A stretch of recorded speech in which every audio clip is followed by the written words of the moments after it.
Hey, what's up, y'all? It's popping. What's cracking this D. About to react to this vid by Rapaholics. It's titled, It's Time to Be Honest About Big Sean.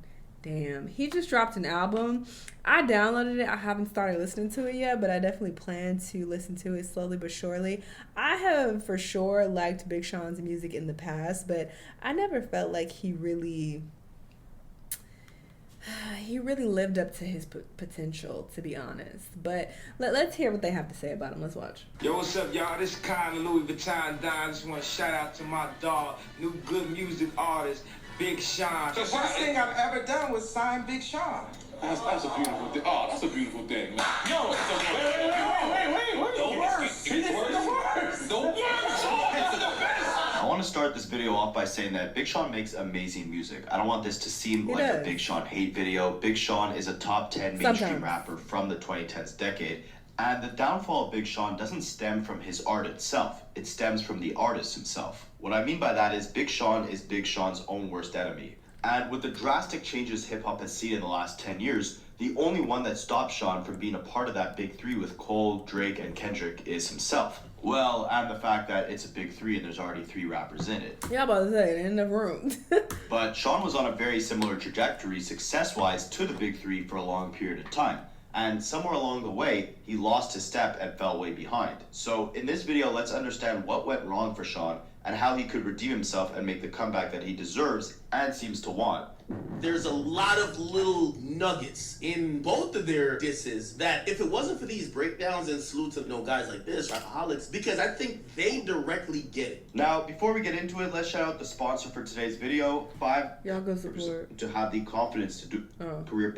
Didn't actually sponsor nothing, but they fit the theme of this video because to describe Big Sean's career perfectly is to compare him to the fast food chain Five Guys Burgers and Fries. It's a great fast food chain, but it often gets overlooked. The company has never seemed to have the confidence to do guerrilla marketing or any sort of aggressive promotion or expansion. There's about 1,700 locations worldwide. They're all over the world, all over the place. They're not bad, but I've never heard anyone hype up a Five Guys Burgers and Fries burger. And when you go there, you know what you're getting. It's a reliable, solid burger, but there's nothing that's going to blow you out the water about it. Nothing about the brand sticks out in particular. Compared to a McDonald's burger, Five Guys isn't nearly as formulaic, quick, but as a brand, they're also not as scalable or big. No matter how much you hate McDonald's, everyone knows the brand, and everyone's tried a Big Mac at one point or another. Well, they've been out McDonald's for 500 years. Quantity over quality. Then we have In-N-Out Burger. The LA-based fast food chain's approach to burgers could be compared to the LA rapper Kendrick Lamar's approach to music. They put quality and experience first. They only expand strategic. This man knows what the fuck he talking about, all right? Y'all take notes. And if you've ever hated on In-N-Out Burger, eat a dick, all right? You don't know what you're talking about. Sorry, that was a little harsh, my bad. But shut up, bro. Shut up. Especially if you ain't from LA. Shut up, bro. Shut up. All right, nobody's saying it's the best burger ever, but it's a great fast food burger compared to McDonald's. It's along the price range of McDonald's, Burger King. It's all in that same vicinity. So compared to all of them, it's amazing. You got to compare it to that. You can't compare it to fucking Shake Shack or even Five Guys. Their burgers are way more expensive. So if you come in here and talking shit about In-N-Out, like, bro, shut up. You sound dumb. And saying it's nasty, you are dumb. Like, what? You are used to eating bullshit. Your taste buds are fucked. All right, if you saying In-N-Out is nasty, it's one thing to be like, it's okay, it's whatever. Like, that makes sense. But for you to be like, it's nasty, like, you just trying to fit in and just trying to hate on some shit. Like, shut up, bro. Sorry. And never prioritize scalability over maintenance and quality. In-N-Out is known to be elite. Then you got something like a Whataburger, and that's like J. Cole. See, Whataburger only has restaurants in Texas. They're not as big as In-N-Out, just like J. Cole isn't as big as Kendrick, but the restaurant is a cult classic. If you go to I'm gonna shut up because I'm sure Whataburger. I'm sure that Texans feel the same about Whataburger, like a lot of us natives feel about In-N-Out. And In-N-Out is my childhood. I grew up on In-N-Out, okay? So in comparison to all the other fast food, In-N-Out was far superior. So that's why I ride so hard for In-N-Out. All right, but I definitely lived in Texas for a couple years, and I had Whataburger a few times. I'm gonna just keep my comments to myself because it's not for me. Not nasty, but it's not for me. And I will say the breakfast is good though. Their chicken honey butter breakfast sandwiches, fire. Fire Big Bag breakfast. Texas, they'll debate you all day that Whataburger is better than In-N-Out. The same way some fans will swear by J. Cole being better than K-Dot. Well, at least before he apologized to Kendrick. Anyways, I say all this to say the difference between these guys in the Big Three compared to Big Sean is that just like Five Guys as a restaurant, in my opinion, Big Sean hasn't found his niche or what stands out about him as an artist. Sean has emphasized this in one of his recent records where he reflected on his current position within hip-hop and how he's not regarded as one of the top guys of his generation. He rapped, "I think what I lack most as an artist is consistency. I just haven't had the energy to compete with enemies or y'all so-called bigger three." And in a way, I understand Sean. If I went through everything he endured as an artist, I'd probably be exhausted too. See, if you guys didn't know, Sean has experienced countless attacks from hip-hop titans like the boogeyman himself, Kendrick Lamar, and even the same guy that discovered Sean, Kanye West, abandoned Sean very recently. We're going to cover why these two artists in particular have destroyed Sean's confidence, but if you want a full breakdown, I did do a deep dive on Big Sean's beef with both Kendrick and Kanye West. You can check it out in the link in the description of this video. I mean, just as recently as when Big Sean dropped that comeback record in early 2024 when he rapped about how he didn't have enough energy to compete with the bigger three, that same night Kendrick Lamar kickstarted his massive battle with Drake and said, "F the big three, it's just Big Me." Period. Obviously, as a result, Big Sean's comeback attempt failed and all the attention shifted away from his song and onto Kendrick. But that's not the first time Kendrick has messed with Big Sean. They had a little subliminal war after collaborating together on Control, which is the song that Kendrick famously told the whole industry to F themselves on, not just the big three.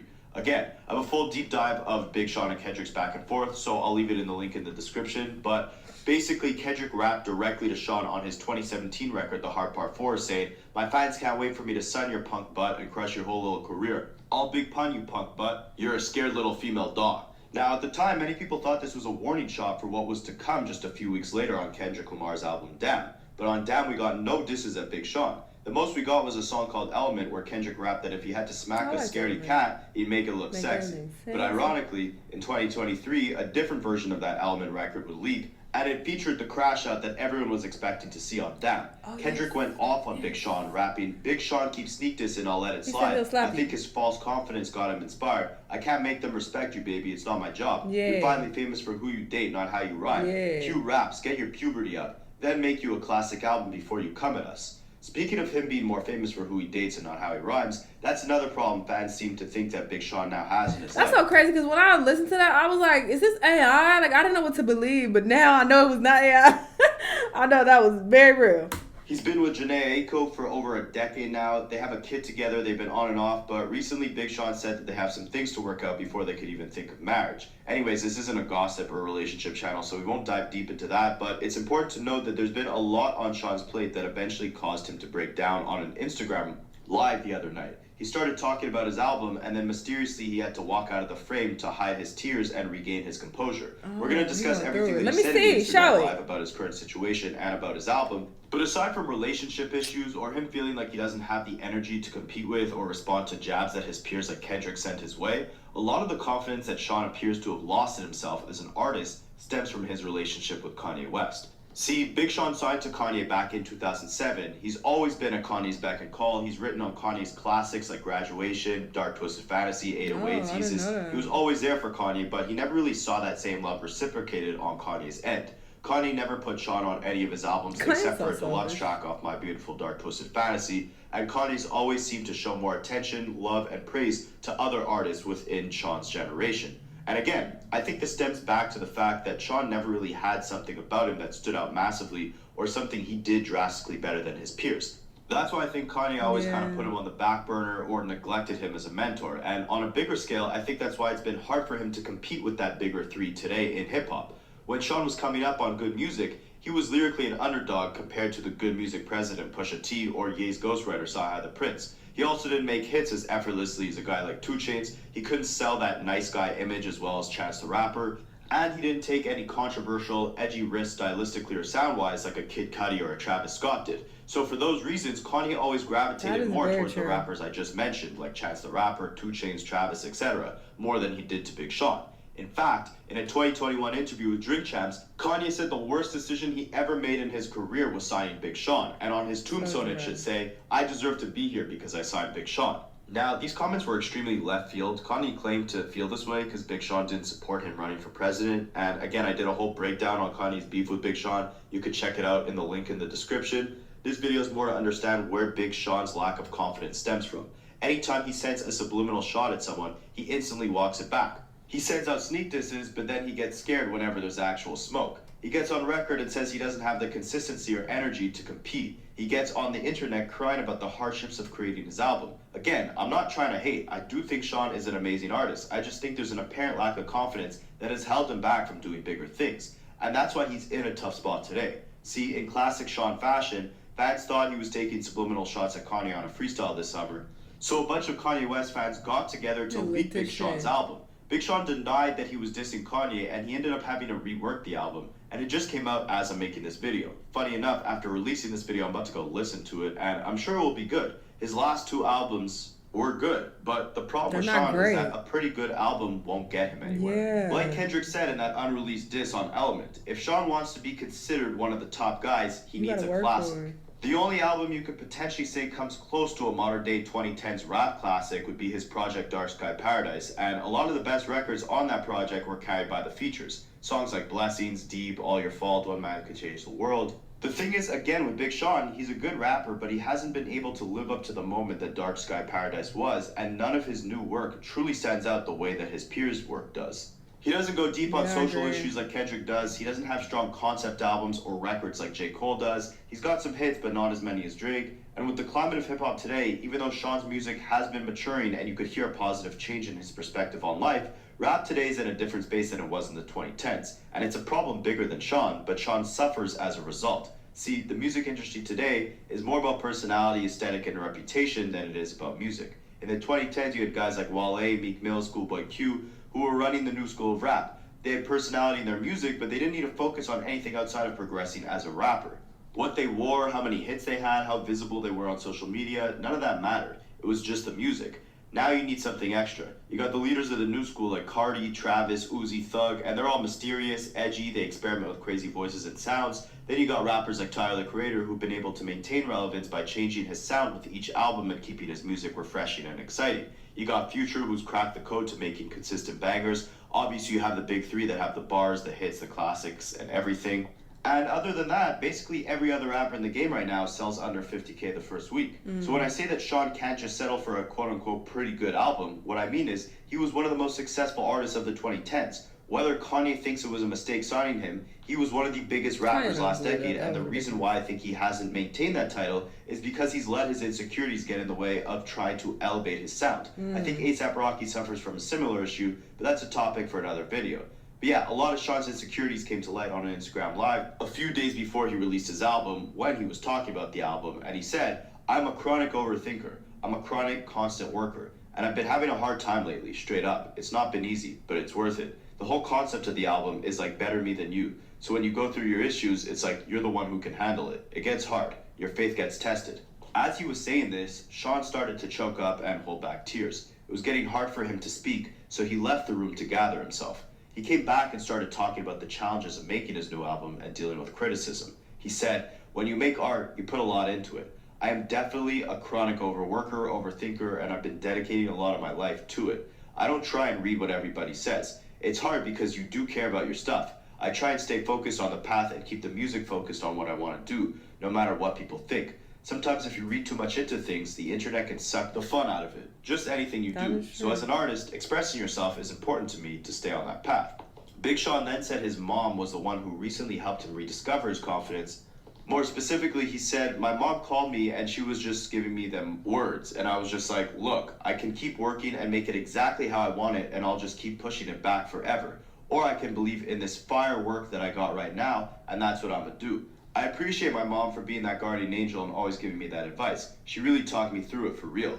And with all that being said, above all else, it's good to see that Sean's got people in his life like his mother, because sometimes your whole perspective or mentality can change just based off someone else uplifting you. And as for his confidence, I hope to hear it on this album. I hope those doubts weren't serious that Sean was saying his mom talked him out of.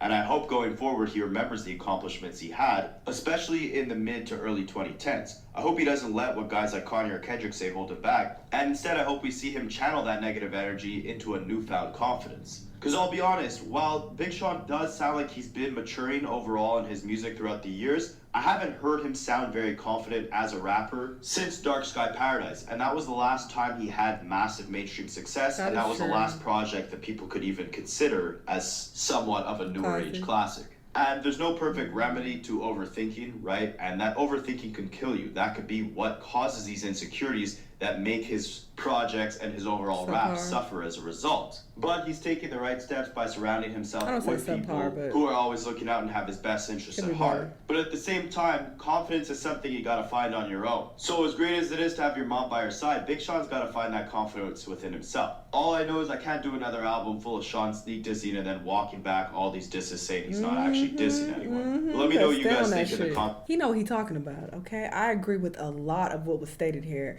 And it does suck because Big Sean has some bangers, and I feel like he's so talented, but yeah, I guess he does get in his own way with his insecurities and him overthinking constantly. I didn't know that he was suffering from this, but this may be what is keeping him from being this amazing rapper, you know?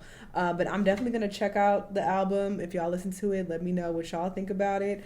But, you know, I do want better for him, and it does suck because I feel like he was just one of the greats, you know, in like the 2010s, but he's just fallen so far from grace. So I hate that for him, but hopefully he can, you know, pick it back up. We'll see what happens. Y'all let me know what y'all think, though. Let me know what other videos you want to watch, and I'll see you on the next one. Bye.